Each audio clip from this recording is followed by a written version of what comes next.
This interview was done prior to Earl Dixon and Patrick Gordon interview. We're with a guy here. I know him through company Bell, but apparently he knows a lot about the history here. Over the months we've been talking, and he seemed to know a lot more than I thought. He responded to Jimmy Lawson's interview. Apparently he knew Jimmy Lawson, and based on those two sets of information, I thought it right that I should try to pick his brain and find out exactly and put him on record of all this information he's been telling me. So I'll have to ask him to introduce himself and give his background and how he evolved and have all this information that I think is relevant to the project that I'm doing right now. Yes, good afternoon, midget. Nice to talk to you again. My name is Payton Smith. I came to Canada in 1975 from Jamaica, living in Malton, and started playing soccer with Blacktivity, which went to BDA Cavaliers and now acting under the name of Ebony. Well, before you go further into Ebony, I think it's the Blacktivity you were mentioning Jimmy Lawson name in. What was missing from your point of view in terms of, you said you know Jimmy with Blacktivity, and you know Jimmy from home, is that correct? No, I heard of him in Jamaica because I was too young to go to the ball field at those times. Mm-hmm. But when Jimmy came from Jamaica, because of the Spanish Town connection, quite a bit of our friends from Spanish Town, like Junior Wright, Pac-Man, Amos Allen, Norman Allen, all of them, they gravitated to the West End because we all know each other. So Jimmy came and we started to play. We had a TND team where we changed to BDA Cavaliers.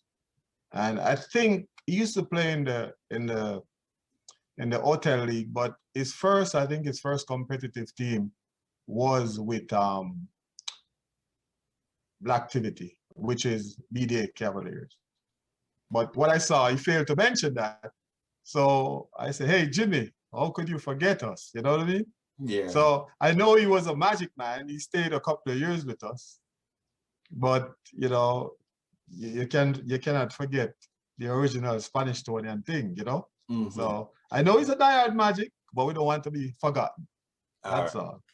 Okay, so now you move from that organization into Ebony. Ebony was, and I realize is still in function, but was one of the strong teams, most consistent team, moving off the T&D teams of the early times in Flemington Park. How you got involved in Ebony and how your relationship with Earl Dixon, who is someone supposed to be interviewed for Ebony, how you come by that relationship and been giving me over the years all this information about Ebony and spoilers and all this thing and all this information. How you come by that? Well, when we came to school, we had one high school in Malton. It was Westwood Secondary. So all of us went there. So after school, would play behind the school.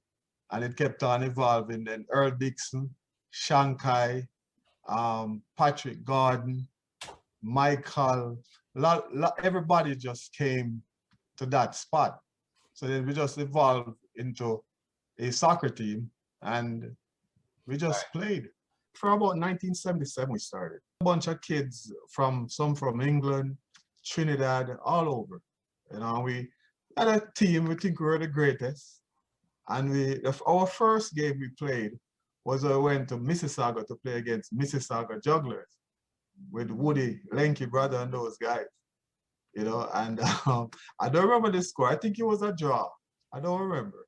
It always is a draw when you don't remember. But Earl would probably, and Shankar would have a better remembrance of that. We took the bus and we went down there. No cars, just bus. You also mentioned over the period of time, we'll get back to Ebony, but of as a youth, taking the bus and going down to Earls Court to watch T&D games. Yes, yes. I used to look at you know the teams, the schedule is to show in the Toronto Sun. So when like if Irie and West Indies is playing, I would take the bus and go down to Malta and watch. I was a little youth just watching. So that's when I used to see Irie. I remember I was following Irie. I don't remember what year that was when you guys went undefeated in the TND. And the last game of the season, you lost the game 1-0. That was You 84. 84? Yeah. Yeah, so I was following it then, watching it. And fantastic team, but I don't know how you guys lost. And then right after that, the TND, just the alignment switched up on you guys because you guys were supposed to get promotion, and I didn't figure out what happened, but I used to go down and watch it. Now, in regards to that, I asked Ted Coombs what happened because I was coaching in his club, right?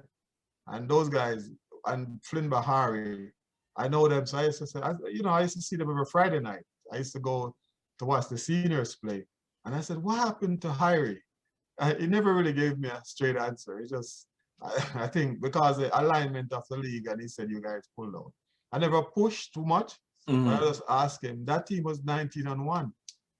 What happened? And I don't remember what he said. God rest his soul. He passed on now. But that's for you to tell me because I didn't know what happened. You were kind of also talking about the type of ball. You seem to be able to distinguish the type of ball the teams were playing, the Caribbean teams were playing at the time, the West Indian teams were playing because Yes. yeah.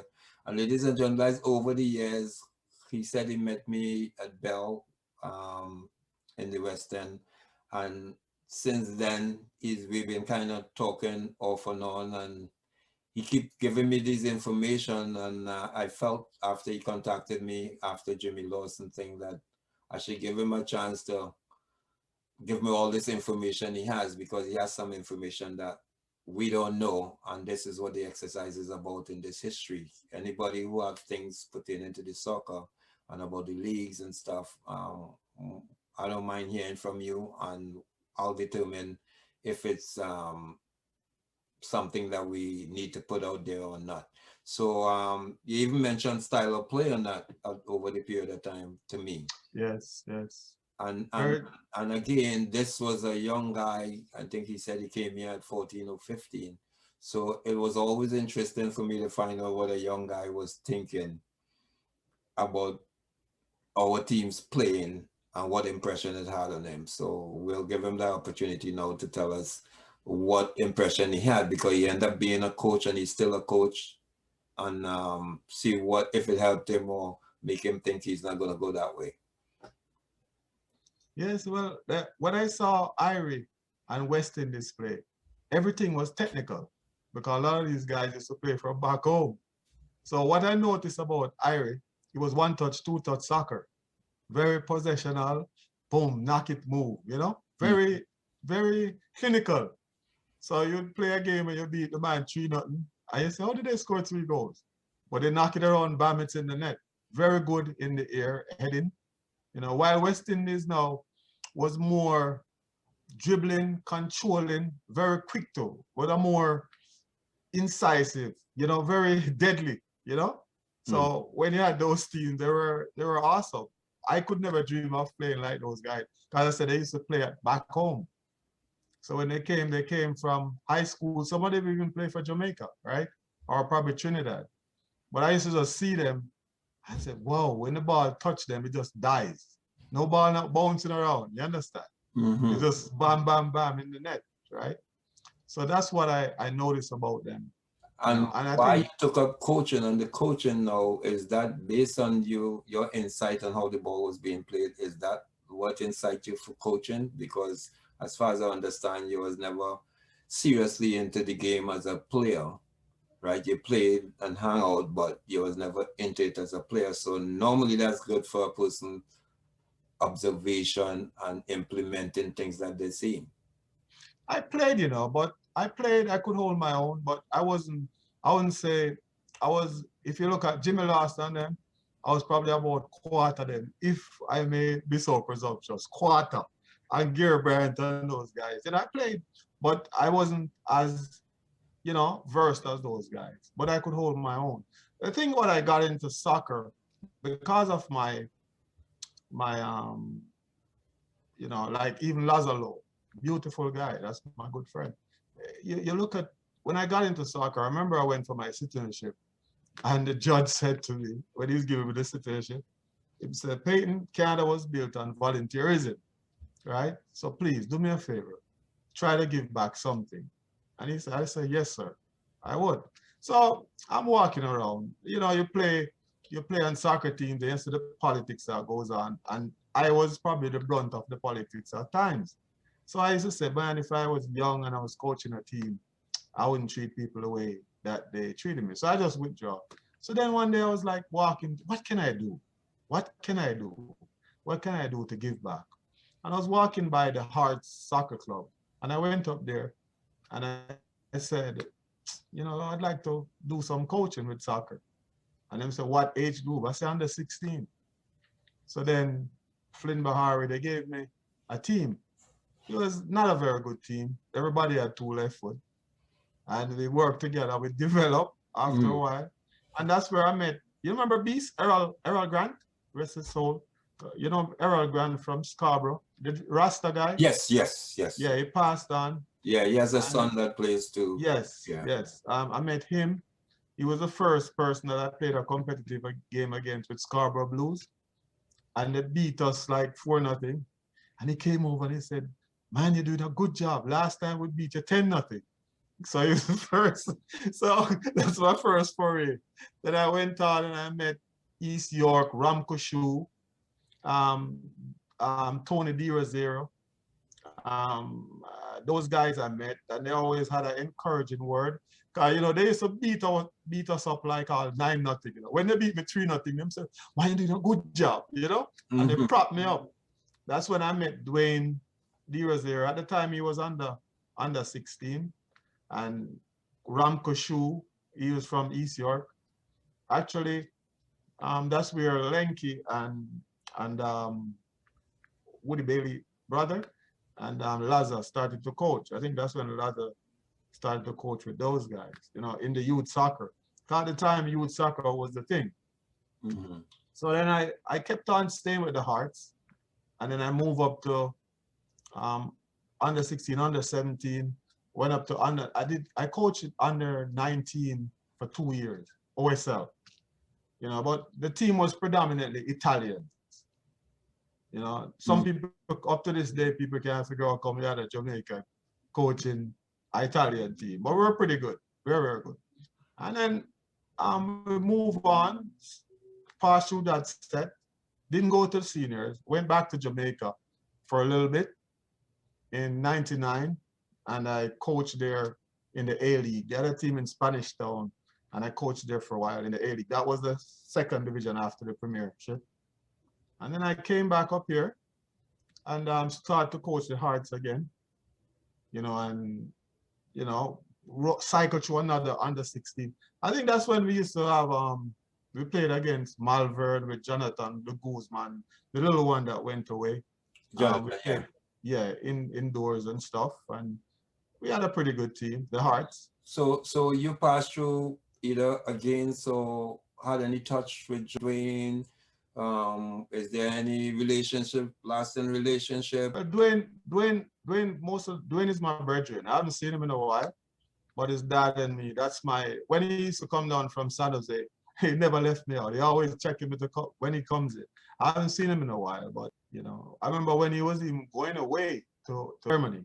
I was happened to work at the airport and I saw him and the other young fellow who coached for the FC right now. I don't remember his name. So I saw them going on the plane when and I spoke to him and So Dwayne, I've been to the journey with him. I haven't seen him in a while, and hopefully I'll see him because I heard his dad passed away, and I didn't. Yeah, he did. So you came back from Jamaica. You do the Hearts. How did you get back to Ebony, which was an entity in the Flemo League and stuff, and you, if I'm not mistaken, you're still with Ebony, correct? You're still Yeah, coaching yeah, Ebony. yeah. Okay, so I, how you got back into the community after going all these different routes in the coaching? I guess coaching end up being your thing now. We're talking coaching here now. yes, yes.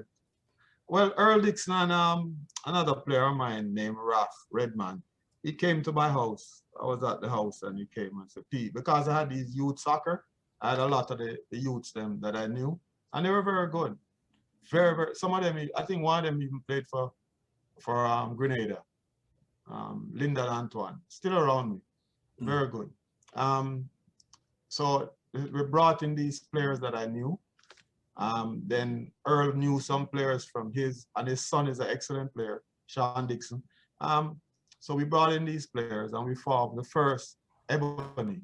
We formed the first Ebony Juniors. And we won the league that first year. We got promoted. And then we went up the second year again. We played, we got promotion. We won the League Cup and the league. And we got accepted in the TND, which is the what do you call that now? The new league, not the TND, but the OSL. OSL. Yeah, But so when I you went to the say OSL. Ebony Juniors, you're talking about the senior league though. Yeah, but it's competitive, the competitive league in the OSL. Okay. So it's So we not got, really a youth team, it's really a senior team. yes, Right? Okay. yeah, they call it junior, competitive. So Yeah. we got promoted in the OSL and in the multi-jurisdiction, and we got promoted again to the division where it's the highest one. You remember the years the team got promoted? The team got promoted in 2000. We started out 2008. We won that league. And then I left after 2008 and we got promoted, I left. Right. And I formed a little indoor team. You know, I went to Western and coached at Western for 1 year in a men's league, in the multi-jurisdictional.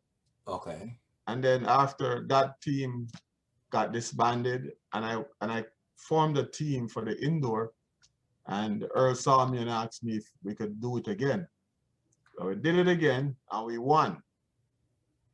And that was 2009. You did that the same group you're talking about that came to IRE tournament and reached the final. I think you reached the semi-final or final. Final. We lost in some single sudden death penalty kick. That's the last time the IRE tournament played, right? And we came second in that tournament. So where are you now in terms of with the team and where you're heading? Well, it's COVID time, but the last time we spoke a while back, you told me I guess if COVID was on, they asked you to come back with the Ebony team, first team, right? Yeah. You call them juniors. I like to call them the first team because it is the face of, you know, and I'm very particular about that when it comes to the youth. I mean, they're the first team, they're the representation. I don't know this juniors thing, why it's going with them all along, but what's happening with that? And ladies and gentlemen, I'm just asking this question because, again, this is one of the organizations from Flemington that is still existing. You're still based in Brampton? Yes, that's correct. Still based in Brampton. So that's good news for Flemington that we had an organization that is still functioning at the competitive level. Not old boys level. You have an old boys team too, right? Correct? Yes, yes. So what is the club like right now in terms of structure? Well, what we're doing, we're trying to reinvent ourselves. So we're trying to bring in most of the players of the older players, like Earl Dixon's son is involved, right? You have a couple of the kids, Rain Wisdom, very intelligent. There's a quartet of them, and I think they're they're getting old now, and they're about 35 now, some of them. Yeah. Sorry to call the age out, guys, but yeah, they're very focused and very clean, you know. They're trying to do the right thing, not politically motivated. If you want to play soccer and you want to come around, that's the right place to be. Very talented. And we have had success over the years. We have made it to the Ontario Cup semi-final. We made it in 2010, and we lost to Ottawa in penalty shootout, Ottawa Royals. So we did well. From the 10, I didn't coach for 10 years. So the guys, a couple of guys who knew me asked me if I I could. would be remiss if I didn't ask you why. Well, you know what? Is I kind of went back to some youth, but the soccer wasn't, with the bell work, it was kind of, you work shift and I wasn't in the mood to deal with the politics in soccer, so I 10 I years moved. is a long time though. Yeah, man, I moved. I was kind of, yeah, it was a long time, but I still had it in me, Yeah. you know. So they asked me last few years that they were in a little transition period. So they asked me if I could come back. We had some issues with discipline, all that kind of stuff. And So I came how back you with and discipline? Because if you're dealing with now we can mention the word juniors. You're dealing with younger people. Discipline is important. So how do you handle that? Are you guys on top of that now, or? yes, because I think we got promoted to the OSL, the top level, right? We got promoted just before COVID. So we're in a good place trying to build now. The discipline factor was, it seems like it's not that they're not good young men, but it seems like I always kind of go in and tell people what I require from them. So when I tell you that I want the team to play this way, and if anything happens, you only have yourself to blame. Mm-hmm. So I think they run with that. And my number one concept is to stay away from referees. Don't even say hi to the referee. Just play. Whatever happens, happen. And I find with that, we started to achieve success, like how we did back in 2010. So I think if we come to practice and we put in the work, there's nothing that can stop us. And that goes for any team in our community. So I'm proud of them. And as I said, we're going through a transition period, but we have the young ones there, or the young men who can push it forward. Okay. So that's So basically. so that's good news. So how are you doing with the job and the COVID? I know our company, Bell, very stringent when it comes to safety. I remember the health and safety we had us to do every month and stuff. So how you making out with the COVID and I know you can't stick when it comes to Bell. Well, the thing with it, they're working on it, just keep us safe. And some of us, we have different job things, functions that we do. But overall, they're trying to keep us safe. They really have. So it's like you're looking for this thing, you don't know where it's coming from. And it doesn't, you don't know where it's coming from. So all we have to do is just keep safe. It's a little bit stressful at times, because they say you look at a person now and you don't know. Mm-hmm. You wonder. So it's rough on the head in the mental aspect of things. Mm-hmm. And even for us, we used to be yelling and the coaches yelling and running here and jump. That's a little exercise of voice, right? Mm-hmm. But now you don't have that. It's going on 2 years. I think this summer, if we don't do it, it's going to be 2 years, right? Two full season. Yeah. But we still keep in contact. We still, you know, we have our group chats and we keep the connection there. Well, Payton, now that we get the Spanish Town connection and information and activity out in the open, I want to thank you for the information. For anybody within the circle that has anything to add or whatever, it has to be timely and you have to be bringing something to the table beyond contradicting information or anything like that. That's not what we're No, here sir. for. And Peyton, I want to thank you for the information. And this was timely. All right. So thanks for the information and take care. Be safe. Yes, thank you too, sir. All Uh, the best. okay. You too.